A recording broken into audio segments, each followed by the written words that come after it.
যে গরমে মানুষ ফ্যান ছাড়া 1 মিনিট থাকতে পারে না, সেই গরমের মধ্যে আপনার আমার মা বোনেরা চুলার আগুনকে সামনে নিয়ে ফ্যান ছাড়া পাকঘরের মধ্যে রান্নাঘরের মধ্যে দিন রাত রান্না করেছে আপনাকে আমাকে খাওয়ানোর জন্য, আপনাকে আমাকে খাওয়ানোর জন্য।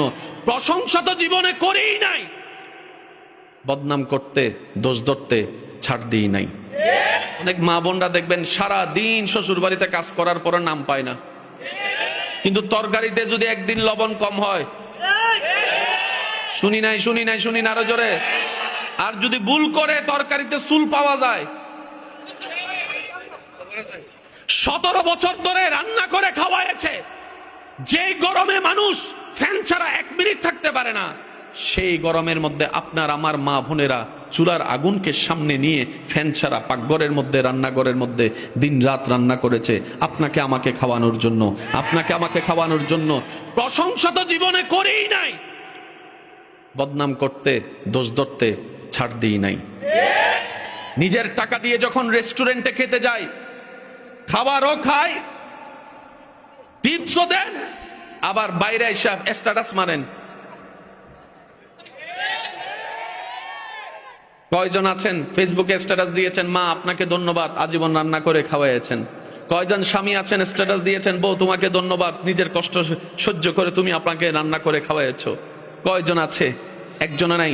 রেস্টুরেন্টের প্রচারকারী আছি, থ্যাংক ইউ দেনেওয়ালা আছি, যাদেরকে দেওয়ার দরকার তাদেরকে দিই না। বছরে একবার খাই, সেখানে থ্যাংক ইউ চলে।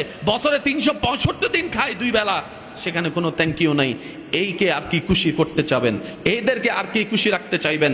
ইমানদার ভাইরা, মনের কানটা প্রস্তুত রাখবেন। প্রথম অনুরোধ আপনাদেরকে করেছি মনের কান দিয়ে শোনার জন্য। আপনি আমি যাদেরকে খুশি রাখতে গিয়ে সারাটা জীবন ব্যয় করে দিচ্ছি, দিন শেষে দেখা যায় সবাই জিরুর কোঠার মধ্যে বসে আছে। বাবা সন্তানকে খুশি রাখতে পারে না, মা সন্তানকে খুশি রাখতে পারে না, সন্তানরা মা বাবাকে রাজি রাখতে পারে না, স্বামীর কাছে স্ত্রী খুশি হয় না, স্ত্রীর কাছে স্বামী খুশি হয় না, ভাইয়ের কাছে ভাই খুশি হয় না, ভাইয়ের কাছে বন্ধু খুশি হয় না, বন্ধুর কাছে, এইভাবে চলে যায়। আর রব বলে, বান্দারে তুই আমাকে একটা সিজদা দিলে আমি খুশি হয়ে যাই। আর একটু জোরে, যাদেরকে খুশি রাখতে চাই জীবন দিয়া দিই। খুশি বলেন না, খুশি হয় না। আর রব বলে যে বান্দা তুই মন থেকে একটা সিজদা দে।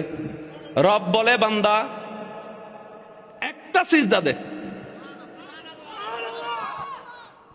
শর্ত হচ্ছে ওই সিজদায় তোর কপাল মাটিতে ঝুকার আগে তোর দিলটা যেন আমি রবের প্রেমের দরবারে ঝুঁকে যায়। শর্তটা দেখেন, কাজটা অনেক সহজ মনে হচ্ছে, একটা সিজদা, এটা আবার